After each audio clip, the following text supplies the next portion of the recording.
So I've got the email that says that the project has been complete. And just to review back, you have these emails that you get that you help you confirm that you've actually initiated the model being sent into the Insight evaluation software.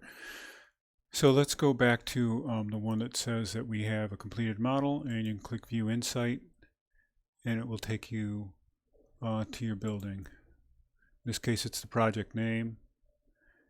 It'll give you a view of the building in a few modes. This is for energy load, but there's also cooling load analysis.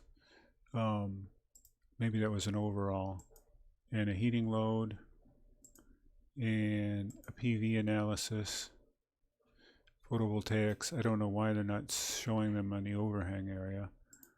And I don't know how you get out of that mode and back to the other mode. Well, I guess we just did. So, and that can go full screen. And then let's roll down here and see what we get. Our building is still performing not to code, which means we need to make improvements to the building envelope.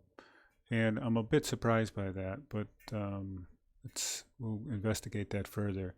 So I've got this set up so that it's, if I go back to Insight, which is the full listing of projects, and go to the settings palette, you'll notice that we can change it. You may have it already set up for imperial or metric.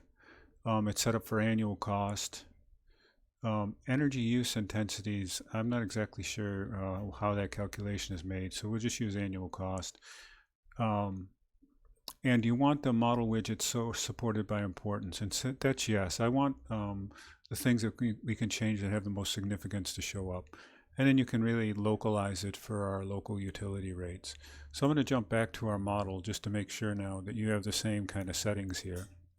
And we can make changes to this model, and I'm going to avoid doing that now because we're going to go back and run a second model version that will allow us to see how well the Revit model correlates with what gets done in Insight here.